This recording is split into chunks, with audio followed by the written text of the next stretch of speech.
여기 묻었어요. 머리카락 오른쪽. 네. 이렇게. 감사합니다. 네. 이런 것처럼 본인은 모르는 경우가 있어요. 내가 다양성인데 몰라요. 자연스러우시네. 그렇죠. 그러니까 병원에 와야 되는 거예요. 네. 안녕하세요. 산부인과 진료를 알기 쉽게 설명하는 삼신 의사입니다. 다낭성 얘기를 좀 하려고 하는데 이렇게 표가 있어요, 선생님. 이렇게 표가 있는데 많은 분들이 저는 다낭성이에요, 아니요 이렇게 해서 오세요. 그럼 어떻게 진단 받으셨어요? 그러면은 대부분 얘기가 피검사인데 다낭성이라는데요, 뭐 AMH 수치가 높아요 이렇게 얘기를 하는데 다낭성은 어떻게 진단을 하는 게 제일 좋을까요, 선생님? 좀 남발되고 있는 질환 중에 하나죠. 그래서 교과서적으로는 휘발월경, 월경 주기가 뭐 한 달 좀 넘어가서 굉장히 휘발성으로 좀 있다던가 아니면 무월경이라던가 그런 월경 관련 증상이 하나가 있어야 되고요. 그리고 초음파상으로 약간 다낭성 난소 증후군을 추측할 수 있는 그런 소견, 남성 호르몬이 과다한 그런 부분들이 신체적으로나 피검사로 진단이 좀 되어야 됩니다. 그 세 가지 조건 중에 두 가지를 만족하면 다낭성 난소 증후군이라고 진단을 할 수가 있어요. 그렇죠. 숨차죠. 네.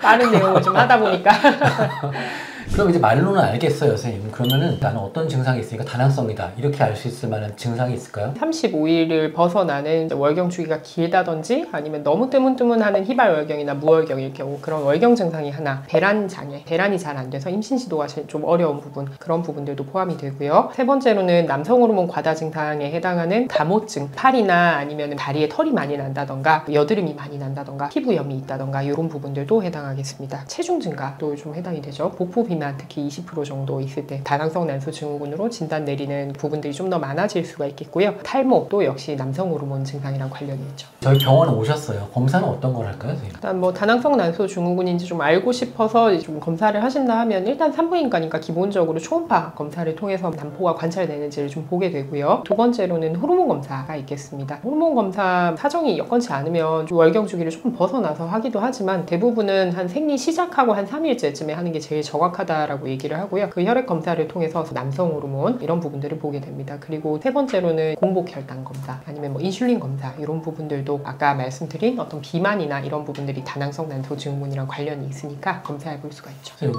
묻었어요. 머리카락 오른쪽. 네. 이렇게. 감사합니다. 네. 이런 것처럼 본인은 모르는 경우가 있어요. 내가 다양성인데 몰라요. 자연스러우시네. 그렇죠. 그러니까 병원에 와야 되는 거예요. 네. 그러니까 저도 이렇게 한참 전 방송에 머리에 떠 있는데도 몰랐었어요.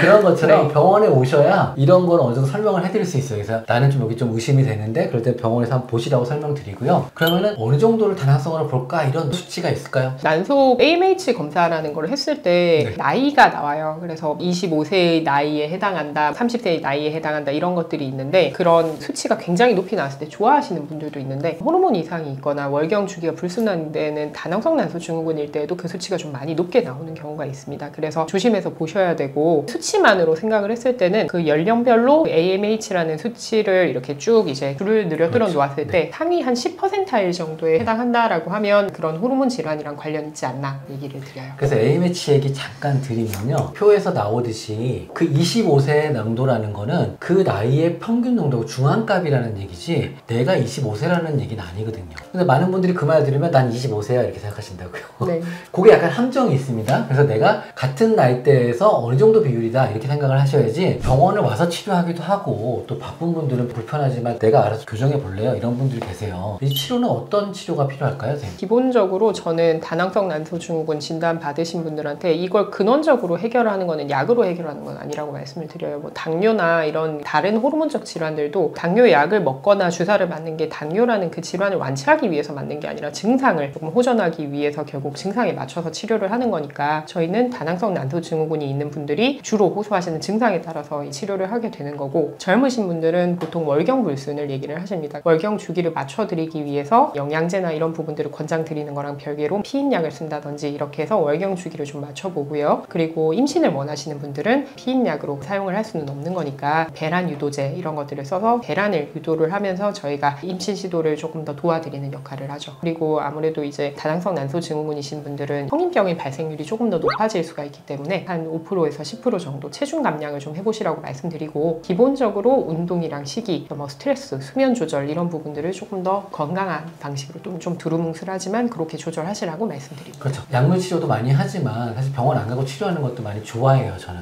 혼자 해보다가 안 되면 치료하는 게 좋으니까요. 그래서 이제 식단 얘기를 잠깐 좀 하려고 해요. 저혈당 식단, 이게 어떤 의미죠, 선생님? 다낭성 난소 증후군이 아무래도 인슐린 저항성이랑 관련이 있다라고 얘기를 하죠. 그래서 혈당 스파이크를 올릴 수 있는 그런 음식들은 조금 안 좋을 수가 있어요. 저혈당 지수 식단을 좀 유지하시는 게 좋다 말씀드리죠. 제가 한번 말씀드려 볼게요, 선생님. 현미, 보리, 렌틸콩, 브로콜리, 시금치, 그릭 요거트, 사과, 아몬드, 두부, 연어. 최근에 드셔보셨어요? 듣기만 해도 막 제 건강이 높아지는 것 같은 음식들이긴 하네요.